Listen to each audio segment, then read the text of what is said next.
vamos gravar. Ontem nós tínhamos estudado, se lembram que a maior dádiva que Deus deu ao ser humano, aliás, a humanidade, foi qual? Qual foi? Marcelo? Livre-arbítrio.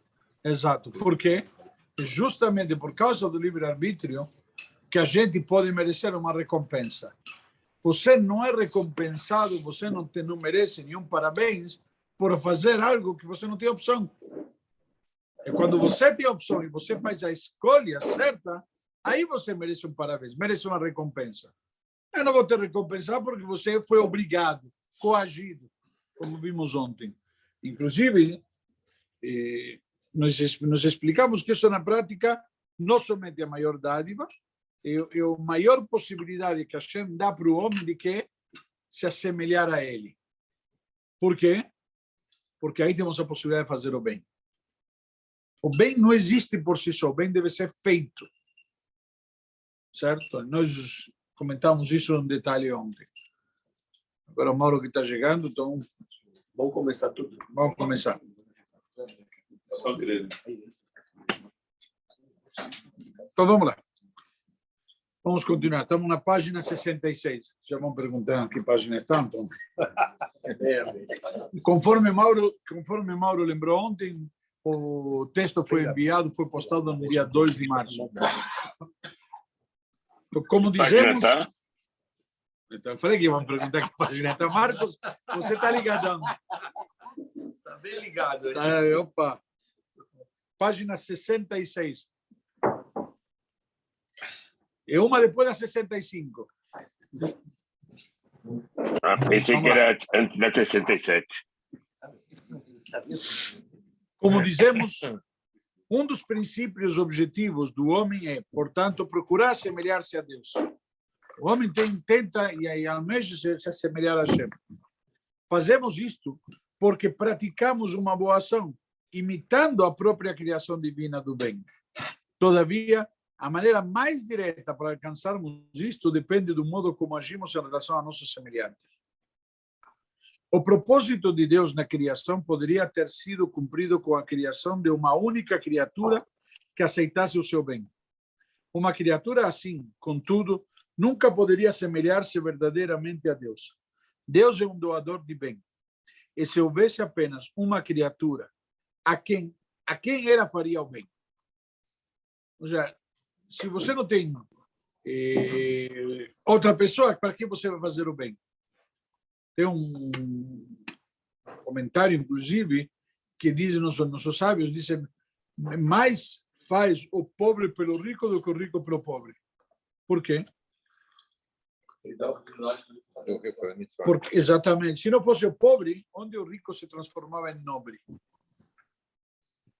Então, quando o pobre vai e recorre ao rico, transforma o rico em altruísta, em nobre, em bom. Agora, se o pobre, com quem ele vai fazer? A quem ele vai beneficiar? Então, na prática, Deus é um doador de bem.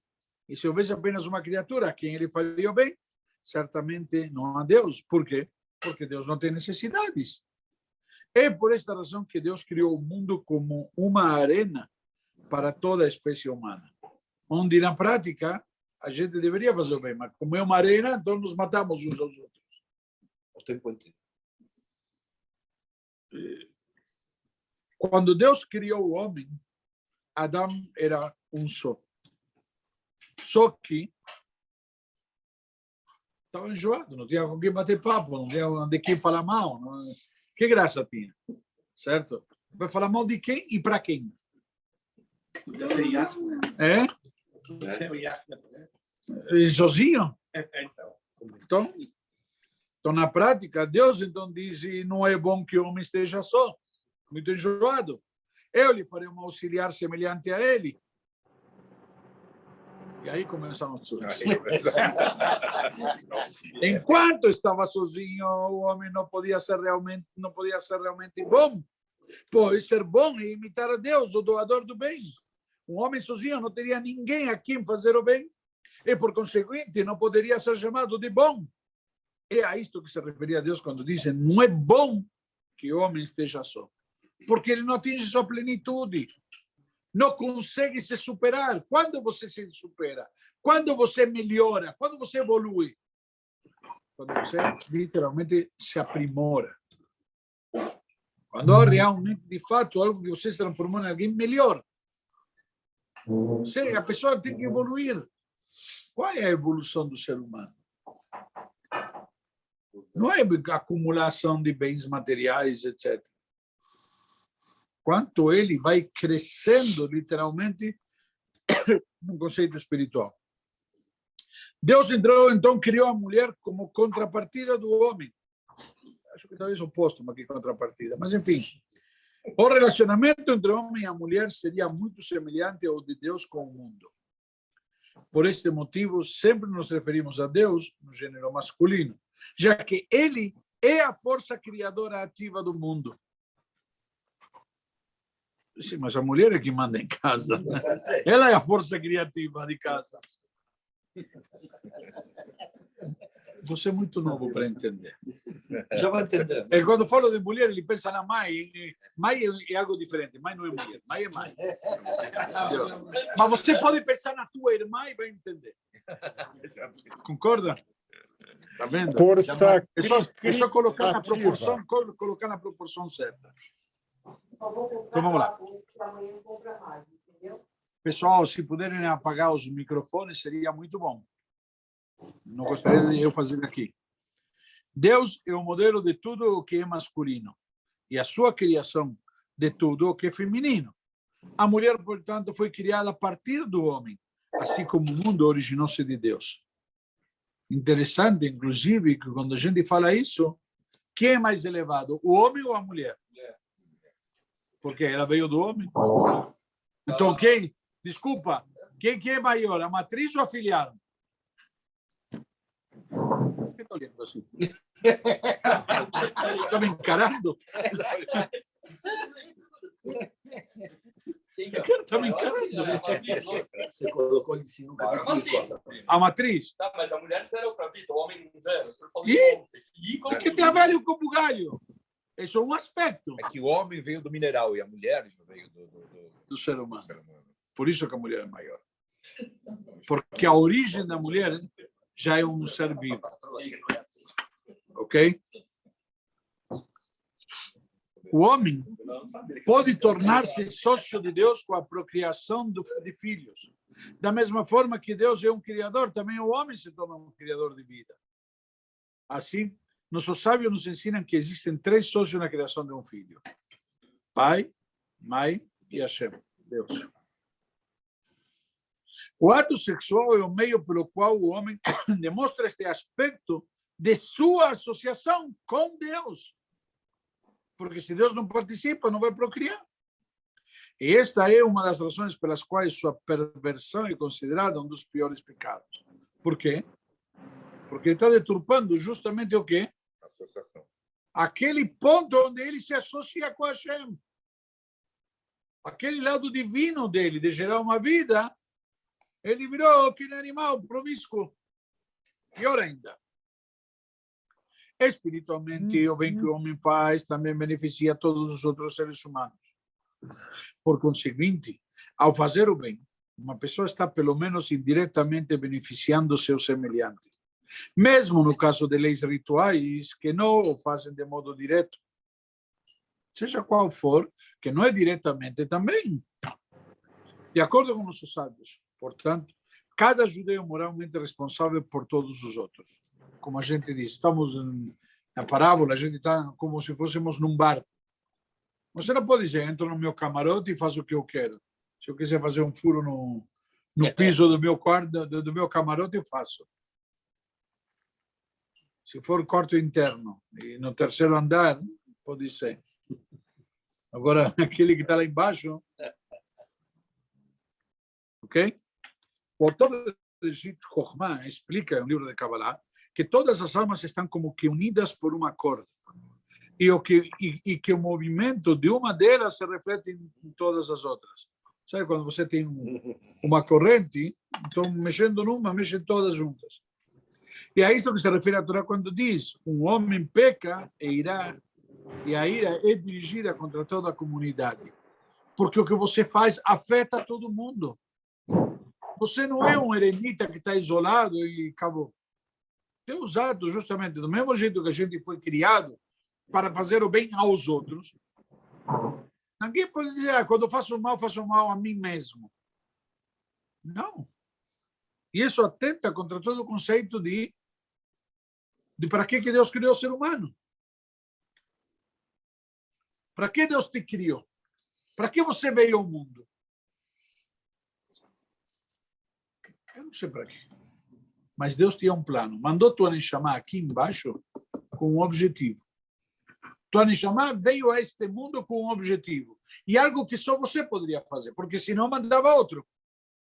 Se Deus mandou você, porque você precisava de algo que só você podia fazer. A gente não se engana, não é um empreiteiro que vamos mandar 2 peões. Se ele manda 2 peões, são 2 peões escolhidos a dedo. Que só eles podem fazer a função. Então, na prática, quando o Tony chamava, veio a este mundo, veio com objetivo, com potencial. E se tua Neshama não desenvolve esse potencial, afeta o mundo todo. Que nem uma grande máquina. Uma engrenagem que não funciona direito, a máquina toda falha. Não interessa se essa engrenagem é pequena, é grande. Você pode se sentir pequeno.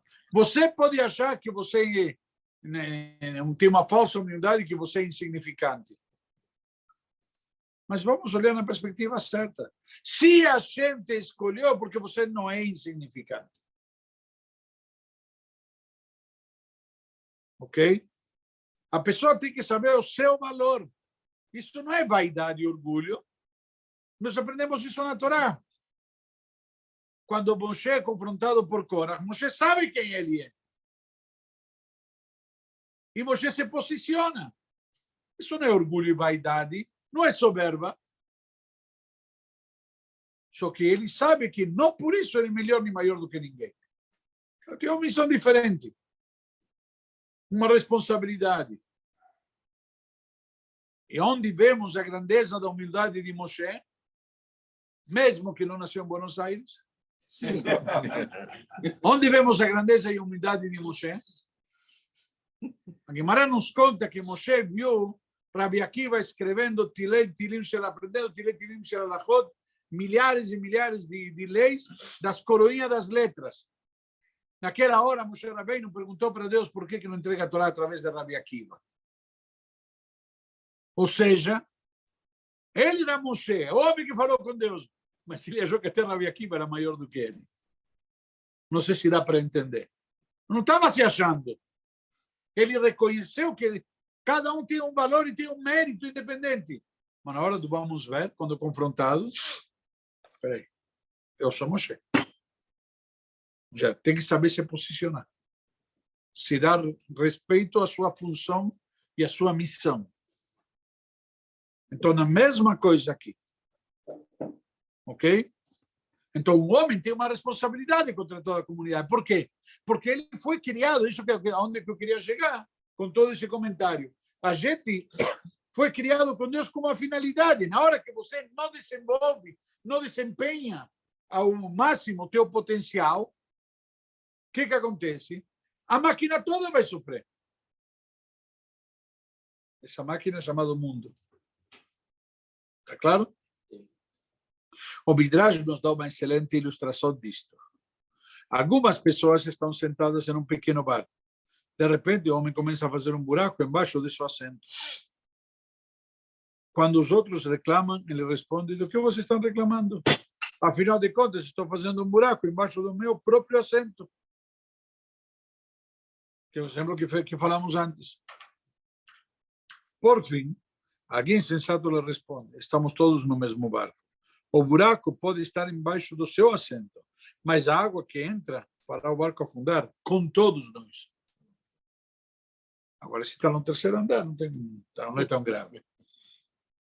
Ok? Em um sentido espiritual, estamos todos no mesmo barco, E o que nós fazemos afeta todos os passageiros. Cada coisa boa que fazemos afeta toda a humanidade. E o mesmo se aplica a todo o mal. Interessante que isso que nós lemos, uma das passagens do livro de Jonás, perdão, no Yom Kippur à tarde. Lemos todo o livro de Jonas. E que era Jonas? Era o profeta que Deus mandou para salvar a cidade de Nínive, o país que Deus ia destruir. Mas temos uma passagem pequena, que de repente ele queria fugir de Hashem, e ele foi para pegar um barco que ia para Tarshish, e queria fugir, e o barco estava em alto mar, e de repente teve uma tempestade, e o barco parecia que ia quebrar, e começaram a jogar fora tudo que não prestava. E todo mundo, cada um estava rezando para seu Deus, e Noah estava lá, Yoná estava deitado lá embaixo, descansando nos seus aposentos. Aí perceberam e foram chamar a atenção dele.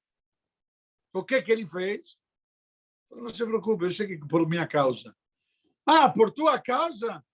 Estavam todos rezando e você está aqui na boa? Ele fazia que era a causa dele, jogaram ele para fora. E o mar se acalmou. Mas por quê? Porque ele estava atrapalhando todo o barco de todos. Então, justamente, em Yom Kippur, a gente tem que ter consciência do que é da responsabilidade que temos também para com os outros, não só para conosco mesmo.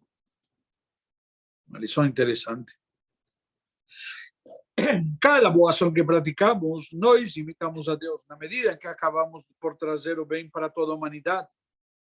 Na verdade, esta é uma das razões pelas quais Deus colocou a todos nós no mesmo barco espiritual.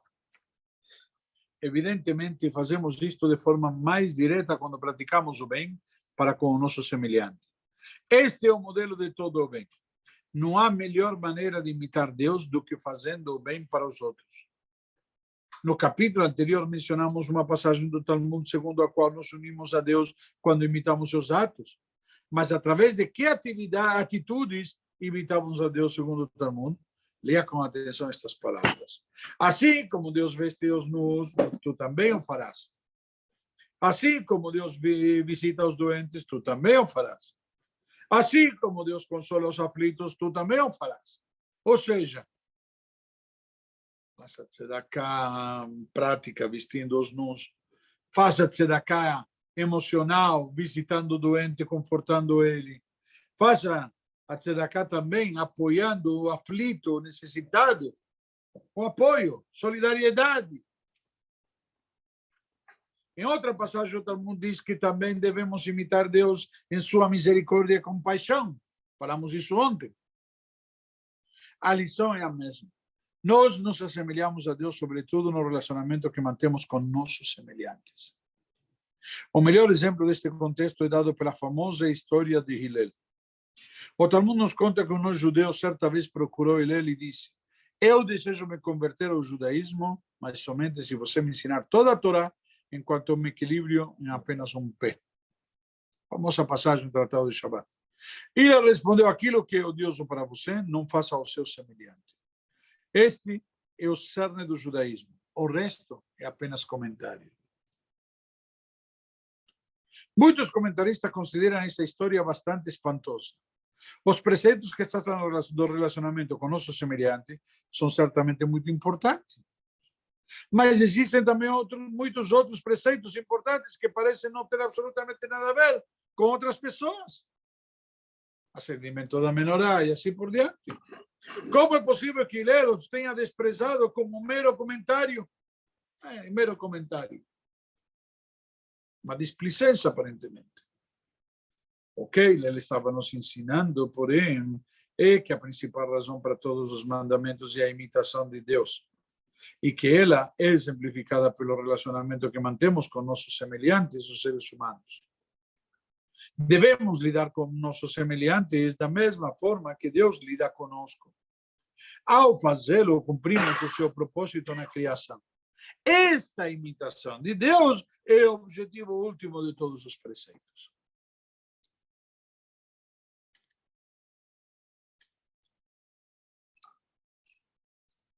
Já fiz a braja antes. Não, vocês ouviram, mas quem Não, está eu sei, eu assistindo, sei. não. Este é também o significado do que Deus disse a seu profeta.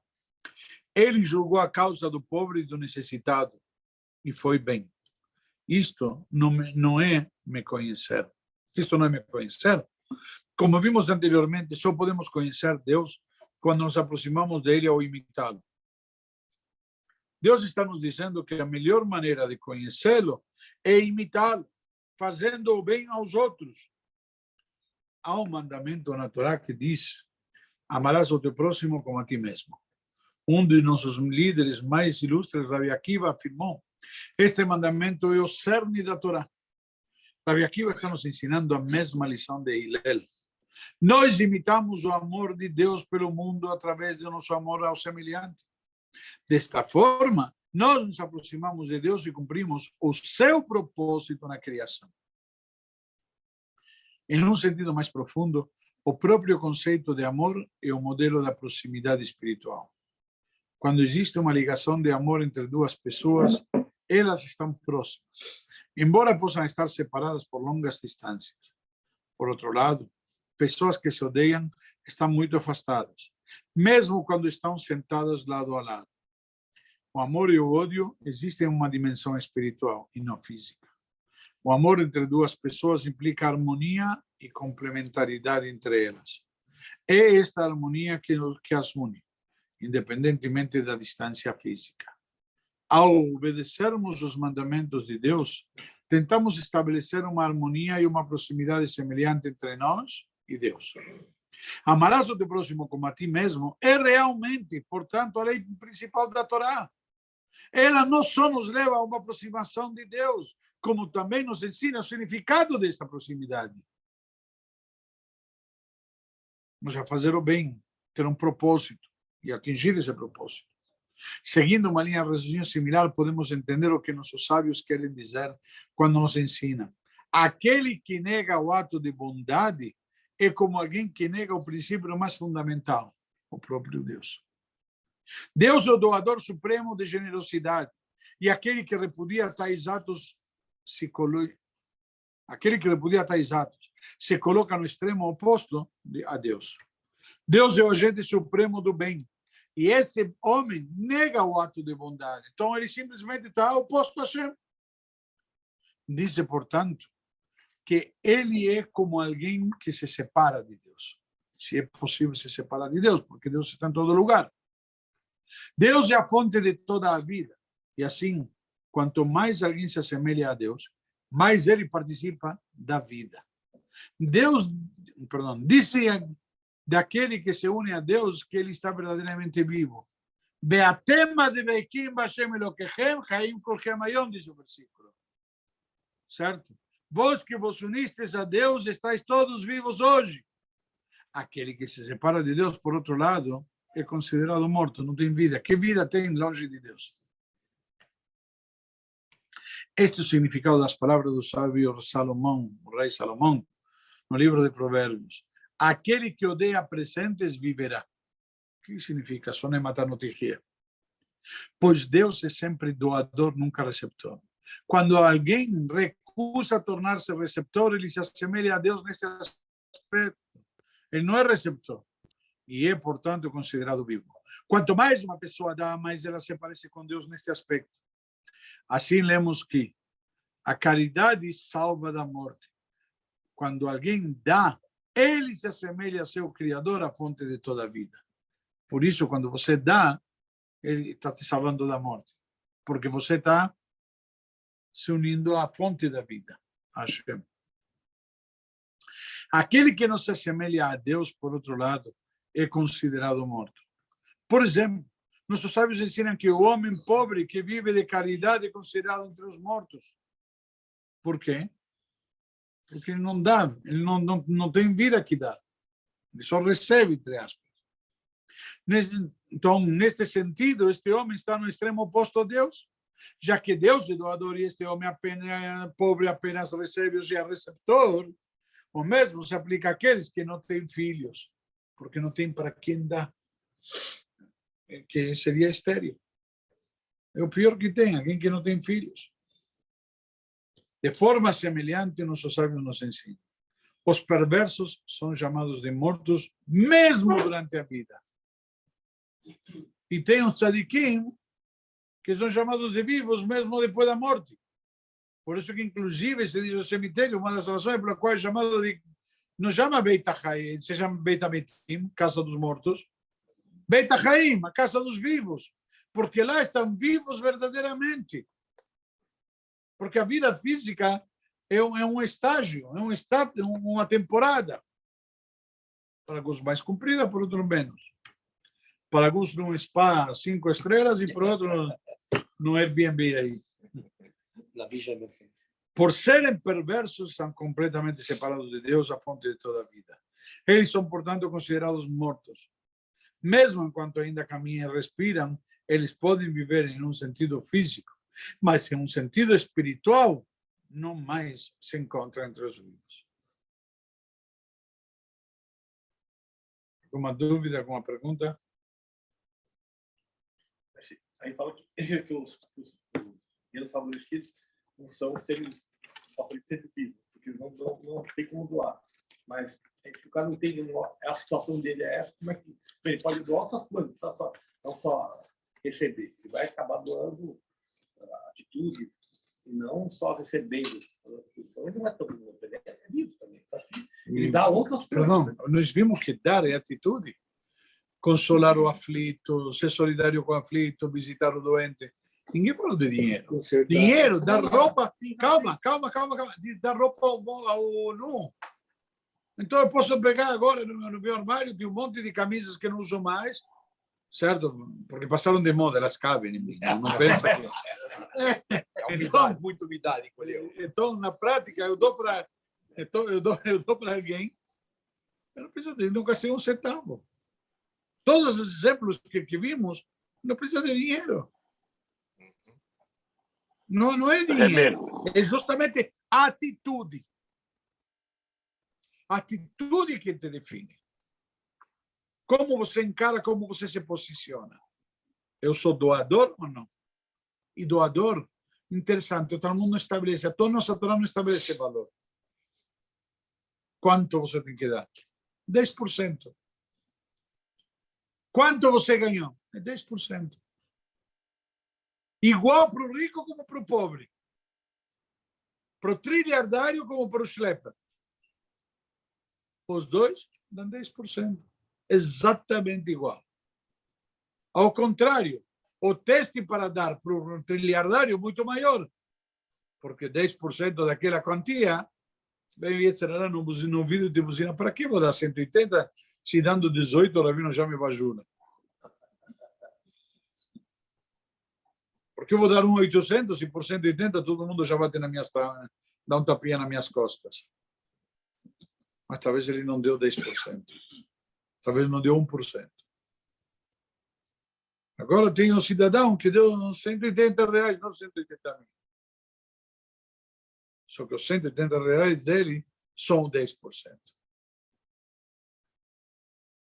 Mas interessante, em nenhum momento, todos os exemplos que vimos agora no capítulo, se quiser te mando depois a gravação, em nenhum momento falamos de valor monetário. Não estou falando de valor monetário. Estou falando que a pessoa que não doa, ela é será da morte. Mas o pobre vai doar, ninguém está em dinheiro. Perdão. Exato, perdão. É isso que estamos falando. Você falou aquele que não doa. Então, perdão, aquele que não doa é considerado morto. Ponto. Ninguém falou como é a doação. Ok? Uma pergunta aí, o pessoal do Zoom.